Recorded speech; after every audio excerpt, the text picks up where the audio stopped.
Hey everyone, so as you saw from those clips, those are some older videos of the go-kart running and me driving it around when I was back in New York. So these videos are probably about 2 years old, but I just wanted to make this video just to kind of update everybody on the process of the go-kart rebuild, what we're going to be doing, because as you can tell, or may not be able to tell, I'm not at home, so I'm not in Georgia with the go-kart. So the build is on hold at the moment because about 2 or 3 weeks ago now, I did drive back down to Fort Lauderdale as I am in college as a sophomore student.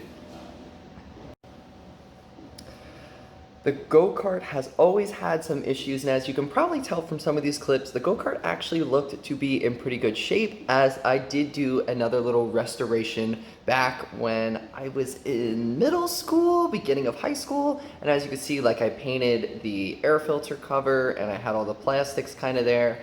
And then the go-kart sat for about a year and a half, 2 years, as I explained in my part 1, which should be up here in a card. But either or, I'm still looking into what I want to do exactly with the go-kart.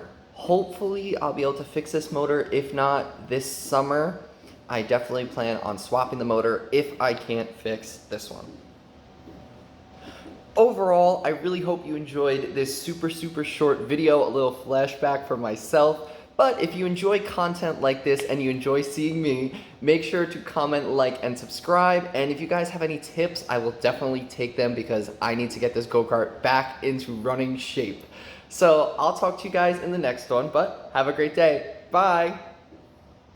So now I got the right Allen key. I'm gonna try to start it and let's see if I can make it idle better.